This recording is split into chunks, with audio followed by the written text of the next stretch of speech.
우리 다시 한번 성가대를 위해서 박수로 동정하겠습니다.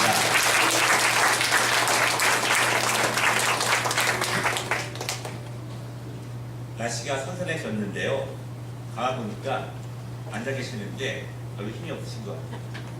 왜 그런가 생각해 보니까 저도 그런데 무더위를 헤치며 달려오다 보니까 이제 좀 체력이 많이 떨어졌습니다. 여러분 좀 맛있는 거 드시고 오늘 점심 메뉴가 좋다고 하는데 많이 드시면 좋겠습니다. 다시 한번 우리 한번 인사하는데 우리 다시 한번 힘냅시다 이렇게 인사하겠습니다. 다시 한번 네, 감사합니다.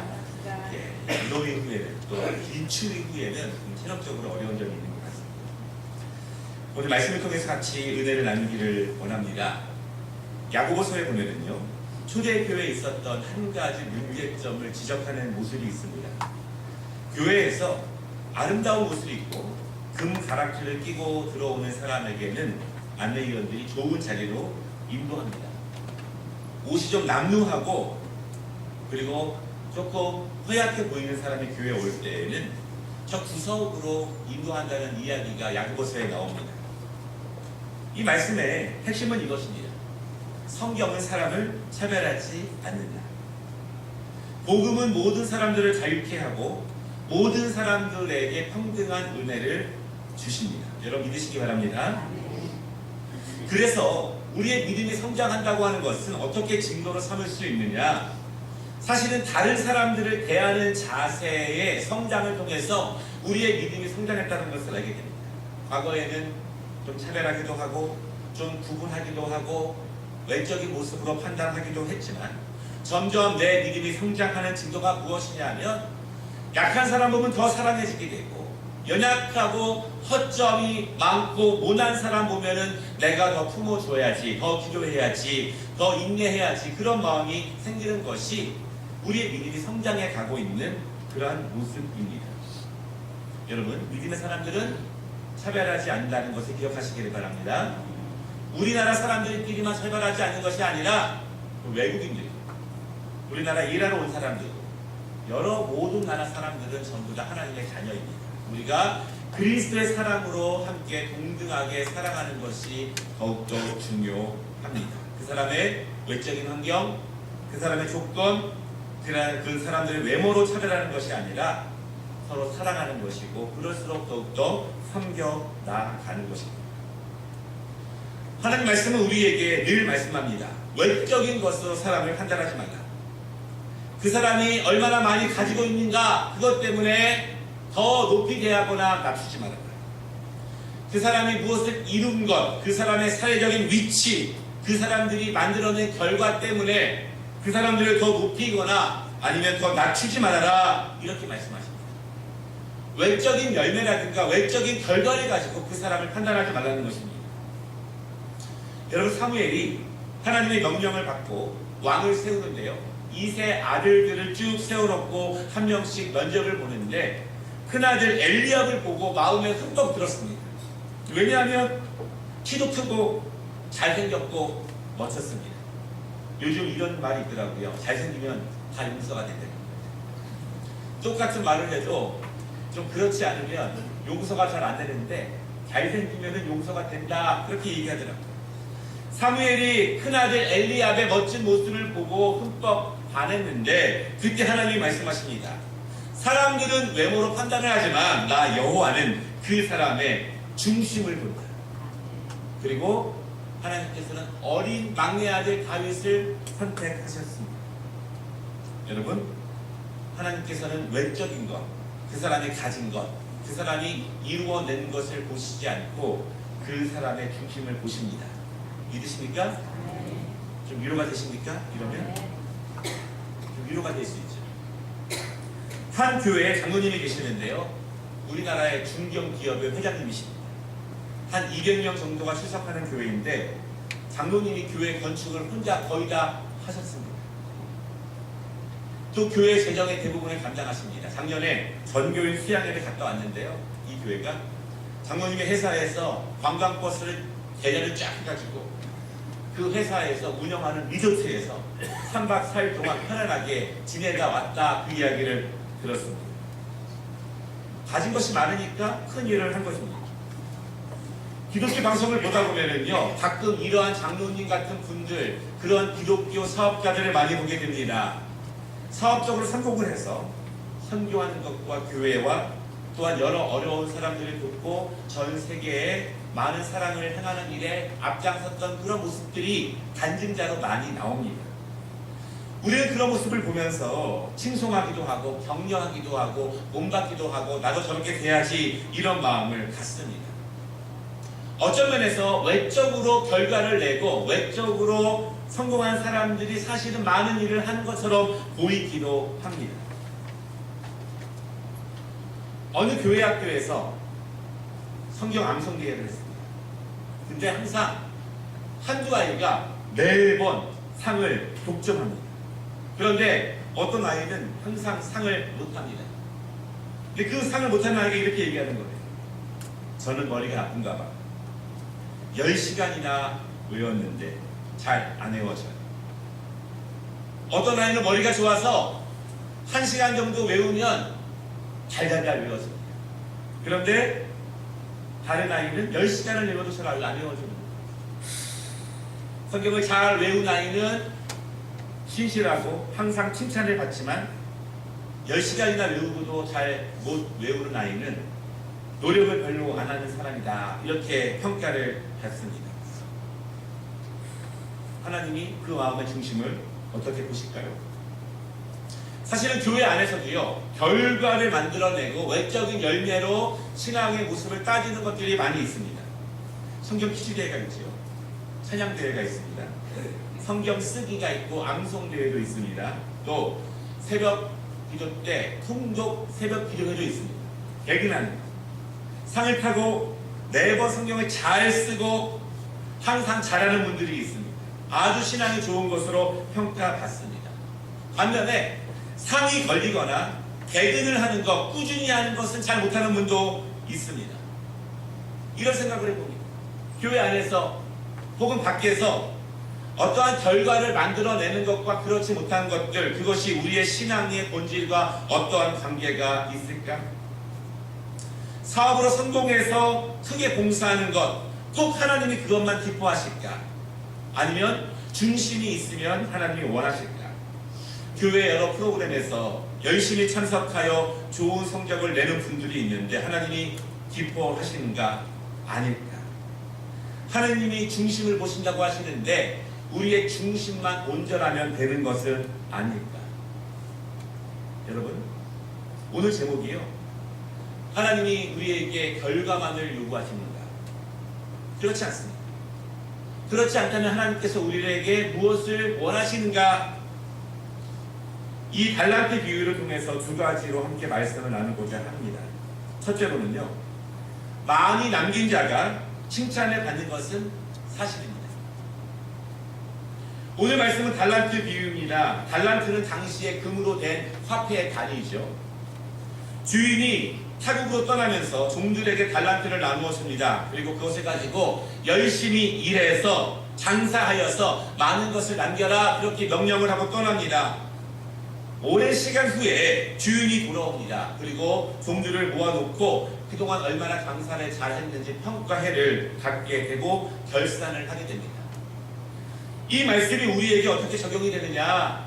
일반적으로 이 주인이 우리에게는 하나님이 계신다, 이렇게 해석을 합니다. 그리고 종들은 우리 모든 그리스도인들입니다. 하나님이 종들에게 달란트를 주신 것은 하나님께서 우리에게 무엇인가 주신 것이 있다, 이렇게 이야기합니다. 여러분, 하나님이 우리에게 주신 달란트가 있다면 그것이 무엇일까요? 제가 보기에는 믿음과 은사, 저는 이렇게 생각을 해보았습니다. 그런 모든 그리스도인들이 남겨야 될 것이 무엇일까요? 하나님이 우리에게 주신 믿음과 은사를 통해서 무엇인가를 남기는 것, 그것이 달란트를 남기는 것입니다. 중요한 것은요, 믿음이라고 하는 것은 하나님께서 모든 그리스도인들에게 공통적으로 주신 거예요. 공통적으로 똑같이 주신 것이고, 은사는 모든 사람들에게 다르게 주셨는데 오늘 15절 말씀에 보면은요, 종들의 가진 재능대로 주셨다, 이렇게 말합니다. 하나님께서는 반드시 달란트를 주셨는데 그 사람의 재능대로 은사를 각각 다르게 주셨다는 거예요. 어떤 사람에게는 공부를 잘하는 은사를 주셨습니다. 어떤 사람은 정치를 잘하는 은사를 주셨어요. 어떤 사람은 사업을 잘하는 것, 어떤 사람은 섬기는 것을 잘하는 은사를 주셨습니다. 어떤 사람에게는 복음 전하는 것, 어떤 사람에게는 가르치는 일, 어떤 사람에게는 음악하는 일들, 그리고 장사를 하고 운동을 하고. 중요한 것은 하나님께서 우리에게 한 명도 빠짐없이 주신 것이 있다는 거예요.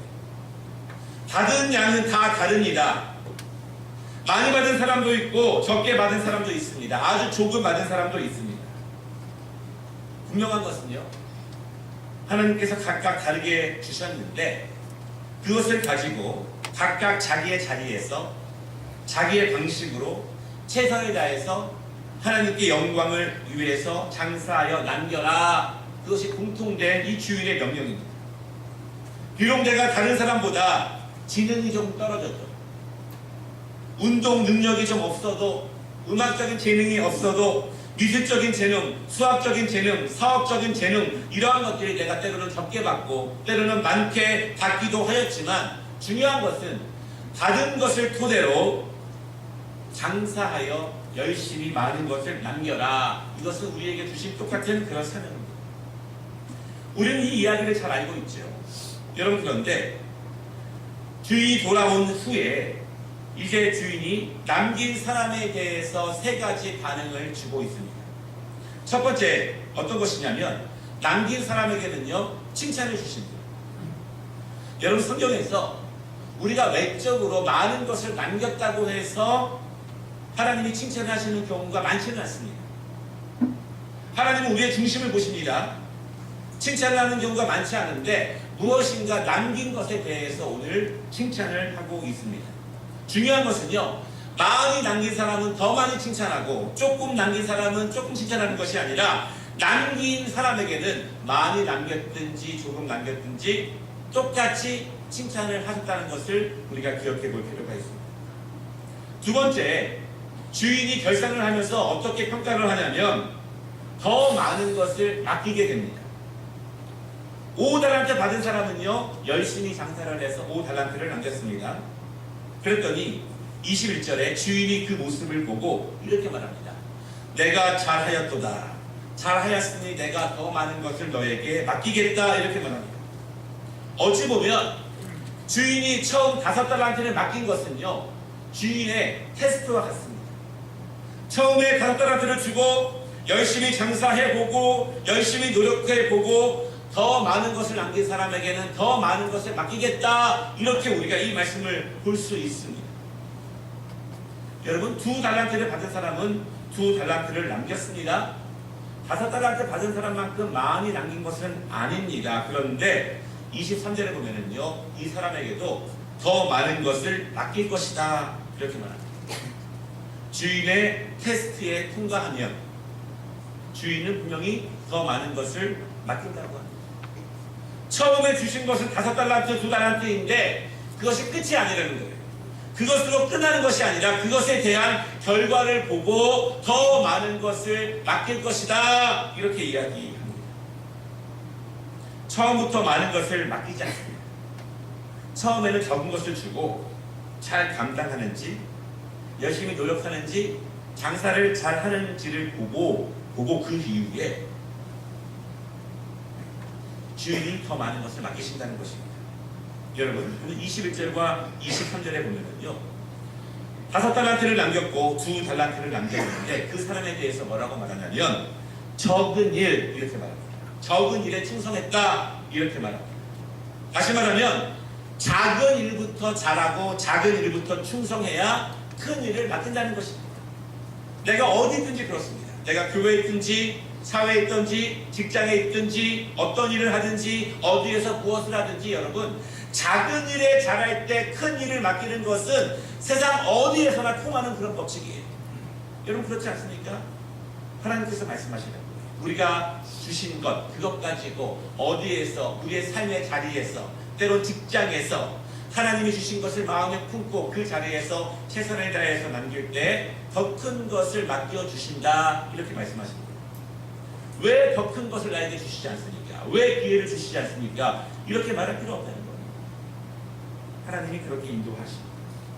세 번째, 남긴 자들에 대한 주인의 칭찬이 있는데요. 뭐라고 말씀하고 있냐면 21절 마지막과 23절 마지막에 주인의 즐거움에 참여할 것이다, 그렇게 말씀하고 있습니다.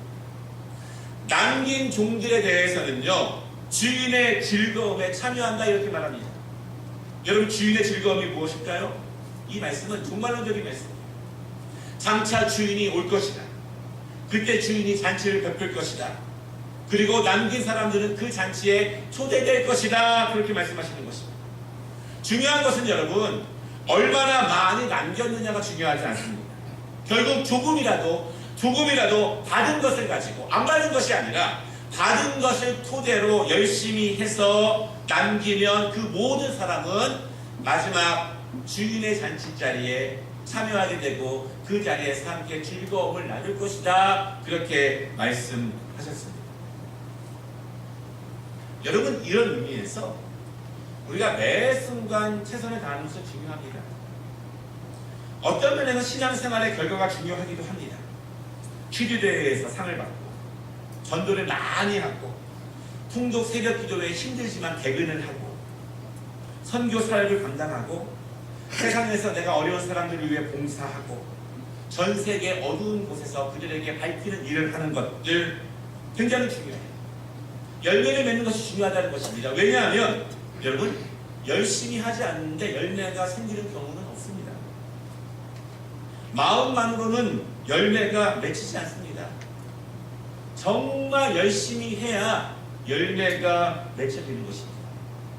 결과는 그냥 나오는 것이 아니라는 것이죠. 무엇인가 열심히 해야 결과가 나온다는 것입니다. 여러분, 그럼 좀 헷갈립니다. 하나님은 분명히 사람의 중심을 보신다, 이렇게 말했어요. 사람의 외모를 보시지 않는다. 사람의 외적인 것을 보시지 않는다. 그 사람이 무엇을 완성했는지, 그 사람이 무엇을 얻었는지, 그 사람이 무엇을 가지고 있는지, 그것을 보시지 않는다고 말씀했는데, 그러면 결과를 본다는 것과 하나님의 중심을 보신다는 것이 어떻게 다른가? 우리가 이렇게 생각해 볼 수가 있어요. 어떤 분들은 솔직히 이렇게 말합니다. 하나님은 중심을 보신다고 해서 내가 크게 위로함을 받았는데, 왜냐하면 나는 남길 것이 없어 보이는데, 나는 받은 것도 없는데, 결과와 열매로 판단하신다면 난 어떻게 됩니까? 하나님이 중심을 보신다는 것에 나는 감사했는데. 우리가 이 비유를 통해서 두 번째 함께 볼 수 있는 것은요, 결과가 다는 아닙니다. 그러면 무엇인가? 여기에 우리가 다시 한번 생각해 볼 필요가 있습니다. 25절에 보면요, 한 달란트 받은 사람이 주인이 먼 길을 떠난 후에 한 달란트를 가지고 어떻게 할까 생각하다가 땅에 묻었다고 이야기합니다.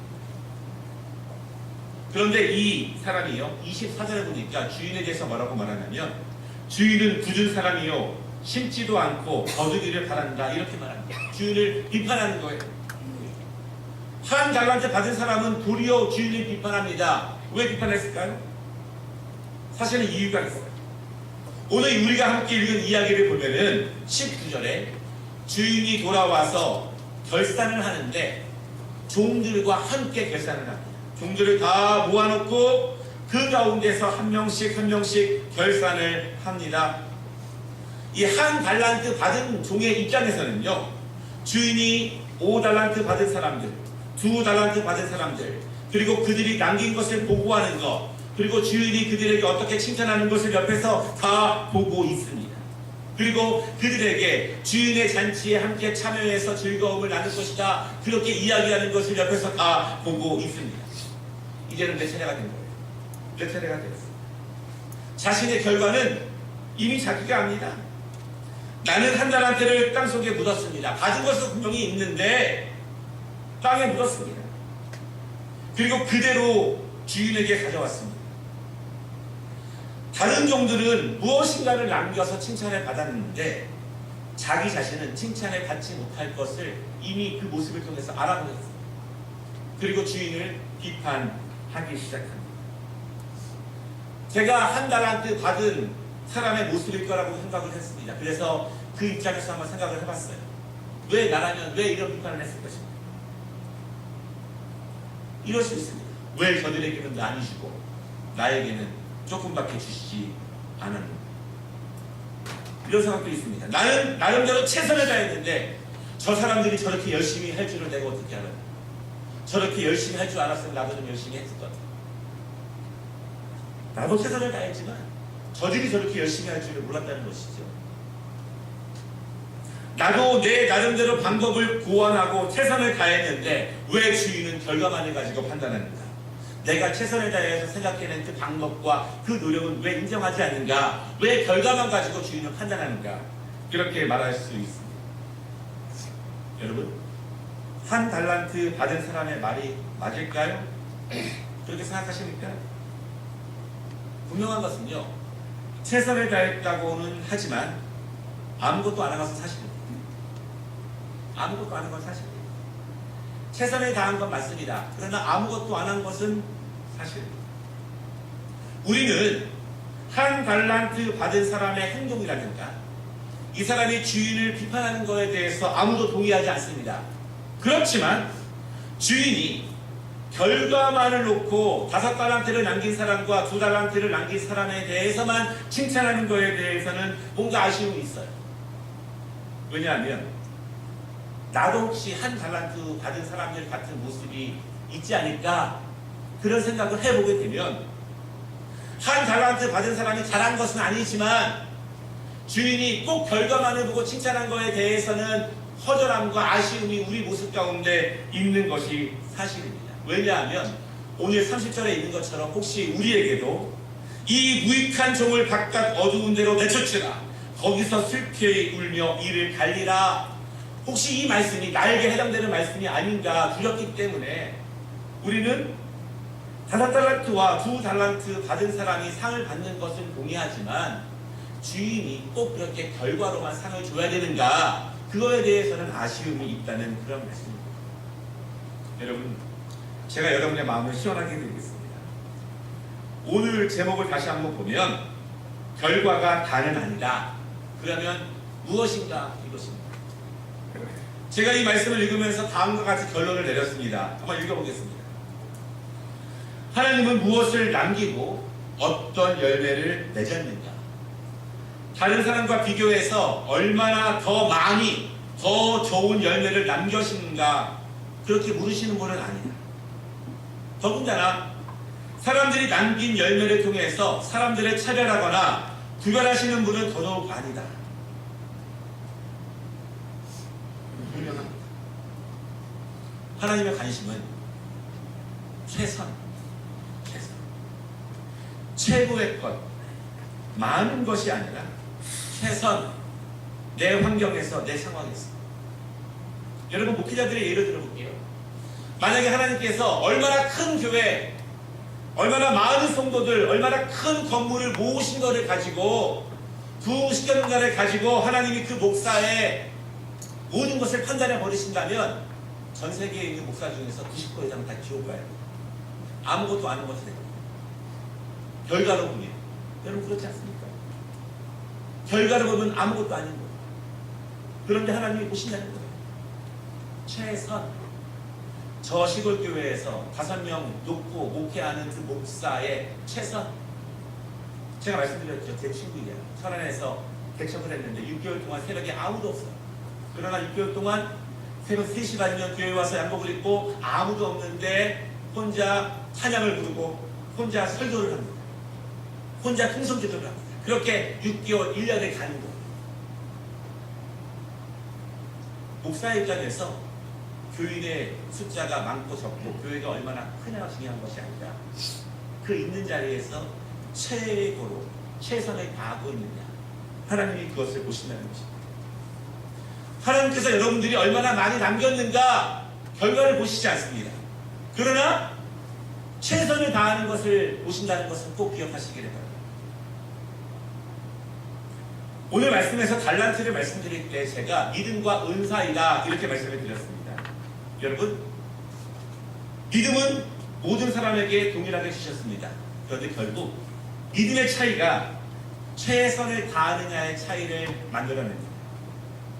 결국 믿음의 차이가 내가 받은 은사를 얼마나 적극적으로 활용하느냐에 대한 차이를 만들어내는 것은 분명합니다.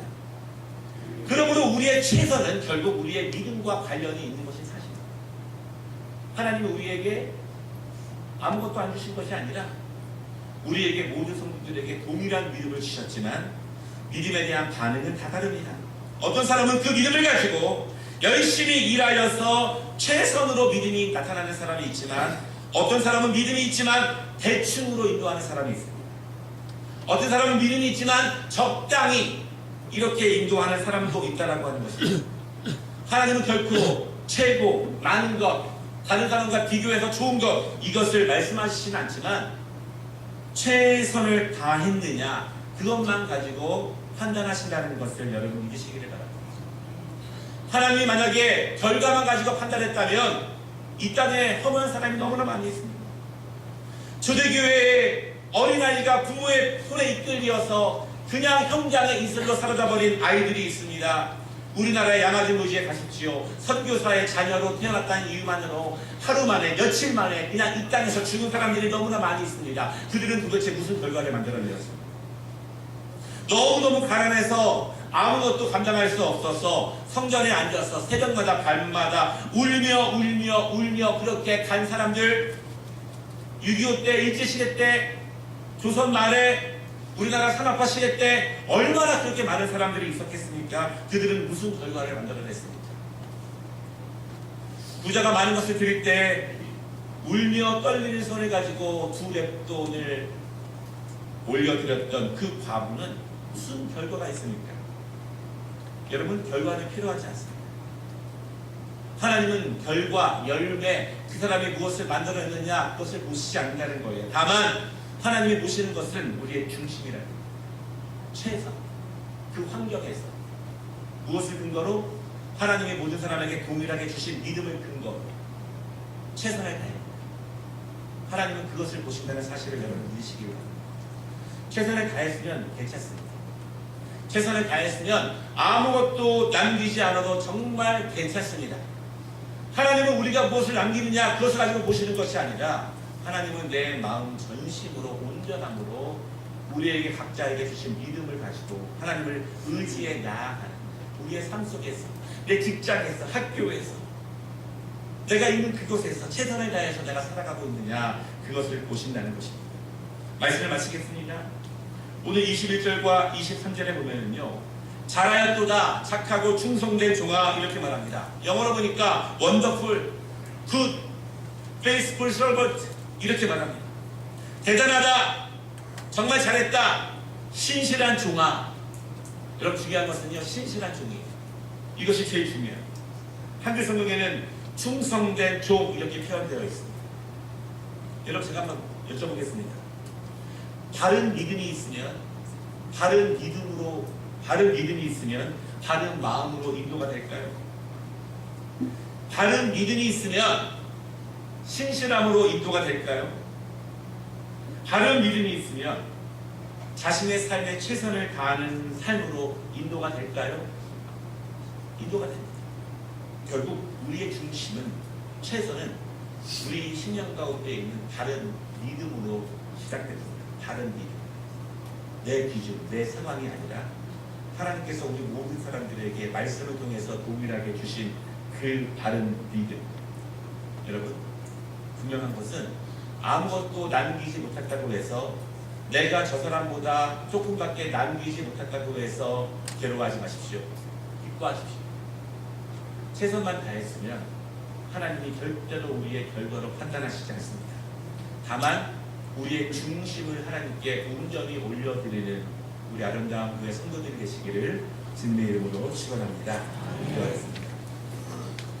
하나님,